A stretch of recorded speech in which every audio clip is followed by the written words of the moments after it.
Mais bien aimés dans le Seigneur, je vous salue encore plus au nom de Jésus. Cette fois-ci, je viens avec un témoignage me concernant. Amen. Il y a si longtemps que vous ne m'aviez plus revu et j'étais fortement malade. Cela a commencé au mois de juillet-août 2023. Je ne pouvais pas marcher à pied. Je ne pouvais pas faire 200 mètres à pied. J'étais essoufflé. Je cherchais l'air pour respirer. Alors je ne comprenais pas ce qui s'est passé avec moi. Le lendemain, je suis allé voir le médecin de la famille qui m'a envoyé à l'hôpital. On m'a examiné le cœur. Il n'y avait pas de problème là-bas. Alors, je suis rentré. Le médecin de famille ne comprenait pas ce qui s'est passé avec moi. Un jour, je suis allé chez les médecins de la famille encore. Je ne pouvais pas respirer en route. Je ne pouvais pas contrôler mes pas. Je marchais n'importe comment. Ce qui me restait, c'est de tomber dans la rue. Et par la grâce de Dieu, je suis arrivé au bureau du au bureau du docteur. Là, je m'étais écroulé. Il a vite appelé l'ambulance. Lui-même a commencé à regarder si c'était une attaque cardiaque. C'était pas ça. L'ambulance est arrivée, des médecins sont arrivés. Ils ont aussi fait ce test-là. C'était pas le cœur. Ils m'ont transporté vite à l'hôpital avec l'ambulance. Là, on m'a transporté vite à l'hôpital. Là-bas également, on m'a tout examiné. Les poumons, il n'y avait rien.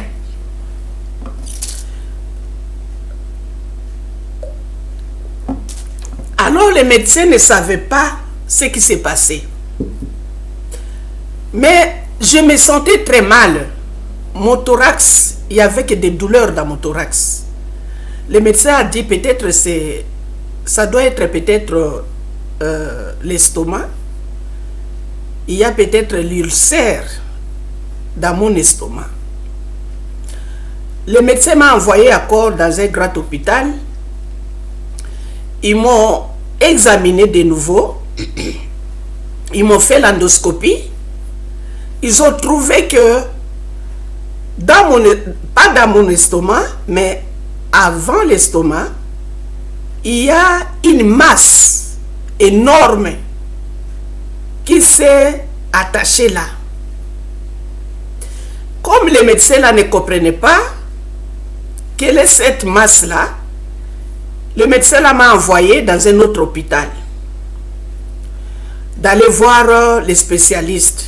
Arrivé là-bas, donc quelques jours après, je suis allé voir les spécialistes dans un autre hôpital.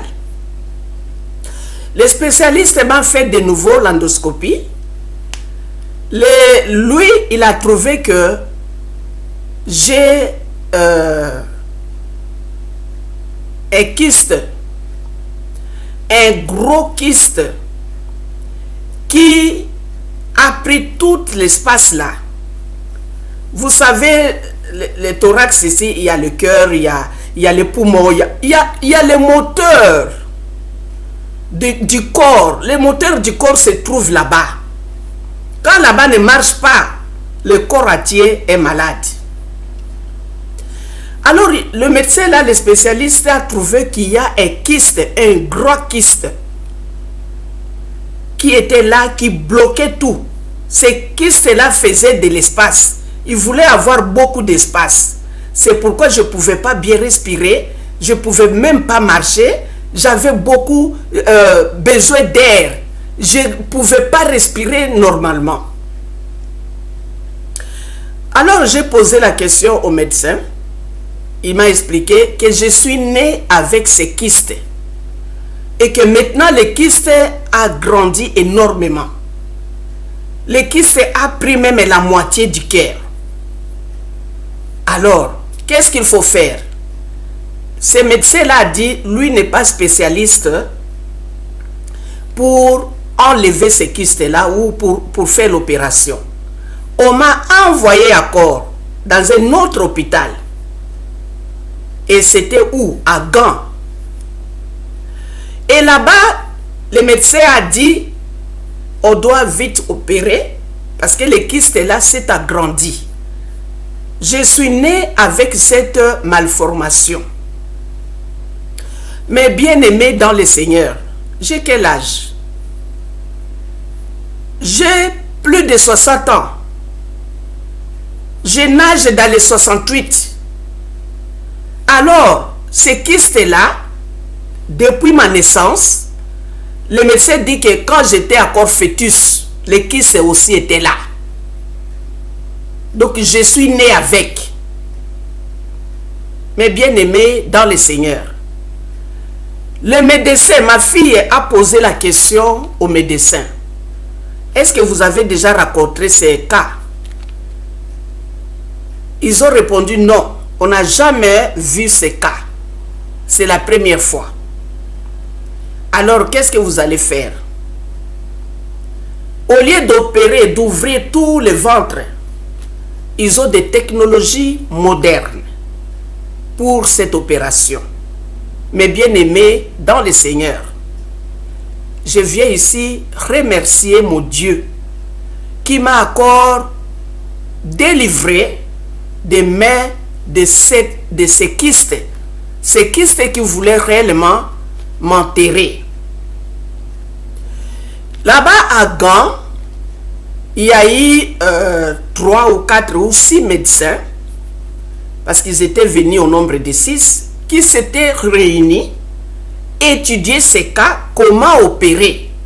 Le kyste là est là depuis ma naissance. Ce kyste a fait de la place.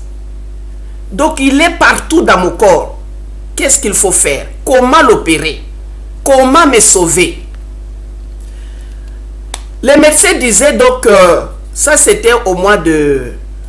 Nous sommes au mois de février. Oui, c'était au mois de janvier que le médecin m'avait donné ce rendez-vous qui disait l'opération aura lieu disons au mois de mars ou d'avril. Mais je ne pouvais pas attendre jusqu'au mois de mars ou au mois d'avril parce que je ne pouvais pas marcher. Même ici dans ma maison, je ne pouvais pas me tenir debout et faire la vaisselle. Je n'avais pas la force. Je ne pouvais pas bien respirer. Je dois m'asseoir et faire la vaisselle. Je dois m'asseoir pour cuisiner.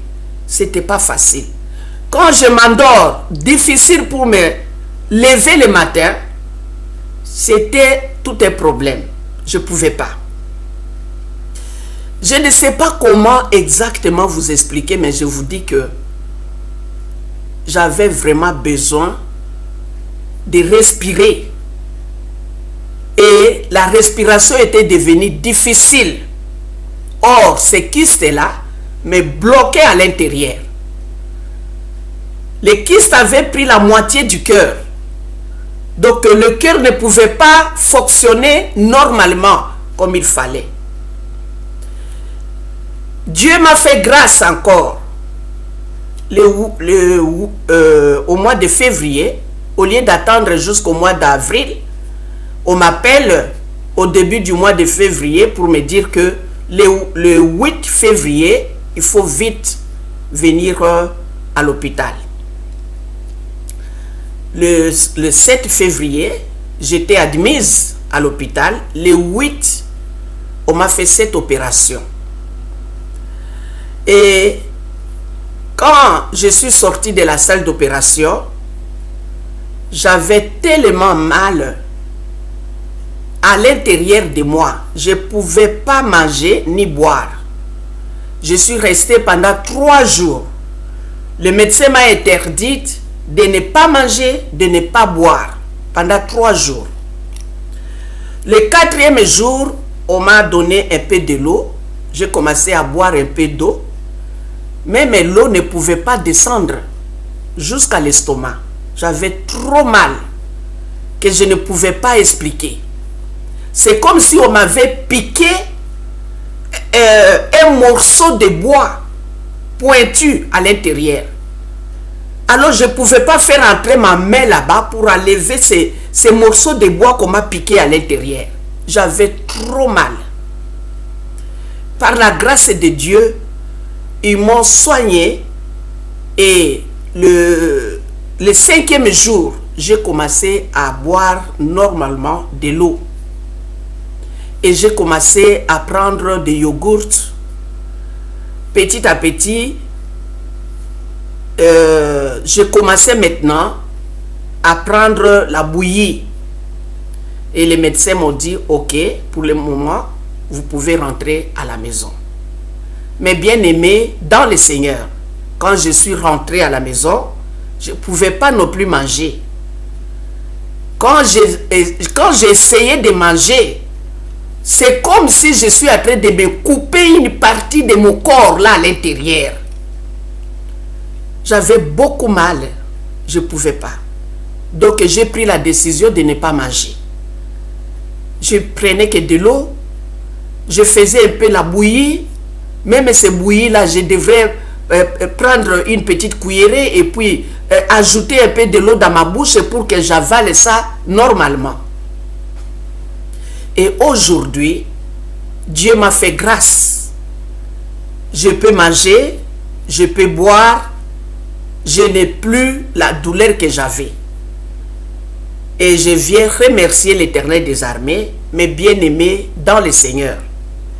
Dieu m'a de nouveau délivré du plan de l'ennemi. L'ennemi m'avait toujours cherché à me détruire quand j'étais même dans le ventre de ma mère. Et le diable savait que cet enfant apportera beaucoup de gens à connaître Dieu, à recevoir Jésus-Christ dans leur vie. Mes bien-aimés dans le Seigneur, je viens remercier l'Éternel des armées qui m'a de nouveau délivré. Maintenant, je peux marcher à pied. Je n'ai plus ces problèmes-là de respiration. Maintenant, je peux me tenir là dans ma cuisine, préparer, faire la vaisselle. Je n'ai plus ces problèmes-là de la respiration. Maintenant, tout est revenu normal. Et c'est pourquoi je viens remercier mon Dieu. Je viens lui dire merci Seigneur pour cette fois-ci, pour le miracle que tu as encore opéré dans ma vie. La première fois, c'était le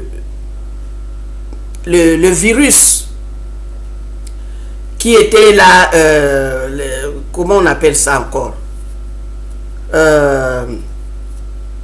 le corona, voilà.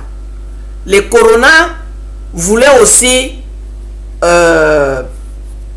mettre fin dans ma vie.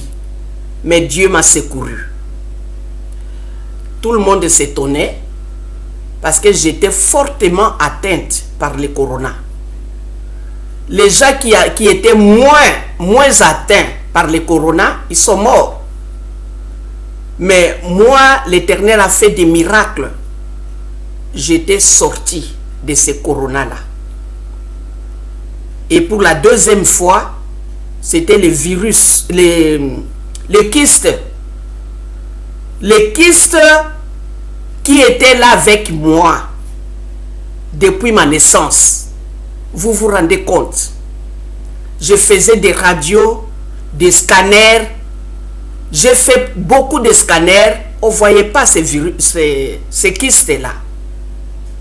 Et les médecins qui disent, ils ont opéré les kystes, ils ont évacué les liquides qui étaient dedans. Et il n'y a plus rien dedans. Ils ont ouvert les kystes. Et maintenant, tout peut passer directement à l'estomac. Donc, je suis délivré, cette fois-ci, je suis délivré de ces kystes qui étaient à moi, à l'intérieur de moi. Mais bien aimé dans le Seigneur, je ne savais pas comment le médecin allait opérer. Le premier docteur qui m'avait reçu disait que ça va être une grande opération.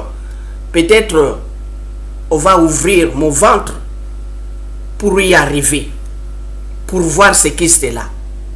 Mais quand on m'a envoyé chez les spécialistes, lui il a dit on peut pas opérer de cette façon. Il y a d'autres manières d'opérer. Ils ont mis des sondes dans ma bouche jusque là-bas, des caméras. Ils ont opéré, ils ont ouvert les kystes, ils ont vidé les liquides qui étaient remplis là-dedans, ils ont tout nettoyé et ils ont collé, je ne sais pas comment, une partie à gauche, une partie à gauche, une partie à droite. Donc le kyste est resté ouvert. Il ne peut plus retenir le liquide à l'intérieur de lui. Mais bien aimé dans le Seigneur, c'est ce que je suis venu remercier Dieu, et je vous invite à remercier Dieu avec moi. Et vous qui êtes les enfants de Dieu, chaque fois qu'il y a un problème de santé dans votre corps, remettez-vous toujours à l'Éternel des armées. Et j'avais aussi fait de vœux. J'ai fait un vœu à l'Éternel et je dois d'abord accomplir ces vœux avant de faire quoi que ce soit. Alléluia.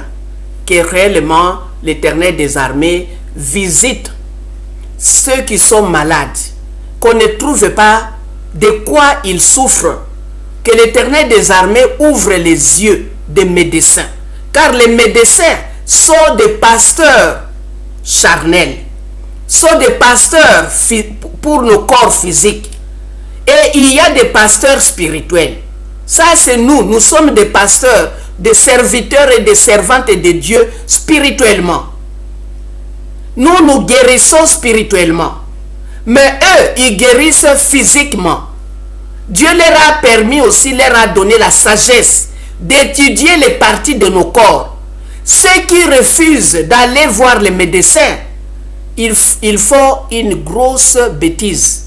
Parce que Dieu leur a aussi donné l'intelligence, la sagesse d'étudier le corps humain, tous les organes du corps humain.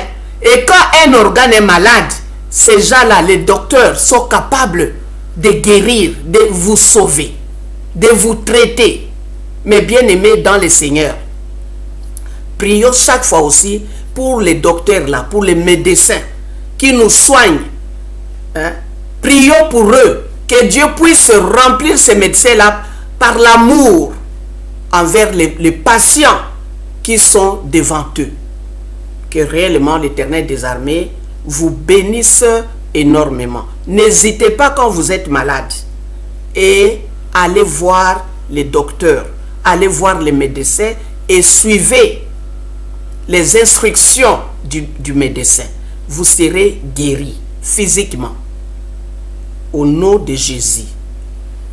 Que Dieu réellement vous bénisse. Amen.